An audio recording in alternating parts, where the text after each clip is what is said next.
ನಮ್ಮ ಆಳಂದ ತಾಲೂಕಿನಲ್ಲಿ Aland old check post ಹತ್ತಿರ ಗಾಂಧಿ ಪಂಪ್ ಎದುರುಗಡೆ ನಮ್ಮದು ಖಾನಾವಳಿ ಸ್ಥಳಾಂತರ ನಾವು ಚೇಂಜ್ ಮಾಡಿದ್ದೀವಿ.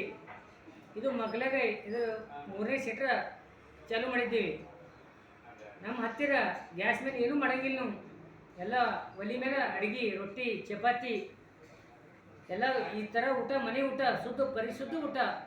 ಲಿಂಗಾಯತ್ ಖಾನಾವಳಿ ನಮ್ಮದು. ಮುಂಜಾನೆ 8ಕ್ಕೆ ಚಾಲು ಆಗುತ್ತೆ, ಸಂಜೆ 11 ಗಂಟೆಗೆ ಸ್ಟಾರ್ಟ್, ಮತ್ತು ಚಾಲು ಆಗುತ್ತೆ 11 ಗಂಟೆ ನಂತರ 5 ಗಂಟೆಗೆ ಬಂದು, ಮತ್ತು 7 ಗಂಟೆ ನಂತರ ರಾತ್ರಿ 11 ಗಂಟೆ ತನಕ ಚಾಲು ಇರ್ತೀವಿ. ಶಾಕಾಹಾರಿ ಊಟ ನಮ್ಮ ಹತ್ತಿರ. ಮತ್ತು ನಾವು ಟೇಸ್ಟಿಂಗ್ ಪೌಡ್ರ್ ಯೂಸ್ ಮಾಡೋಂಗಿಲ್ಲ, ಯಾವುದೋ ಥರ ಹೊರಗಿಂದು. ನಮ್ಮ ಹತ್ತಿರ ಮನೆ ಊಟ. ಮನೆ ಊಟ ಅಂದರೆ ಸೋಡಾ ಹಾಕೋಂಗಿಲ್ಲ, ಮತ್ತು ನಮ್ಮದು ಟೇಸ್ಟಿಂಗ್ ಪೌಡ್ರ್ ಹಾಕೋಂಗಿಲ್ಲ. ಈ ಥರ ನಾವು ಅಡುಗೆ ಯೂಸ್ ಮಾಡ್ತೀವಿ, ಆ ಥರ ನಾವು ಅಡುಗೆ ಮಾಡಿಕೊಡ್ತೀವಿ. ಯಾರಾದರೂ ಕಸ್ಟಮರ್ ನಮ್ಮಲ್ಲಿ ಬರ್ರಿ.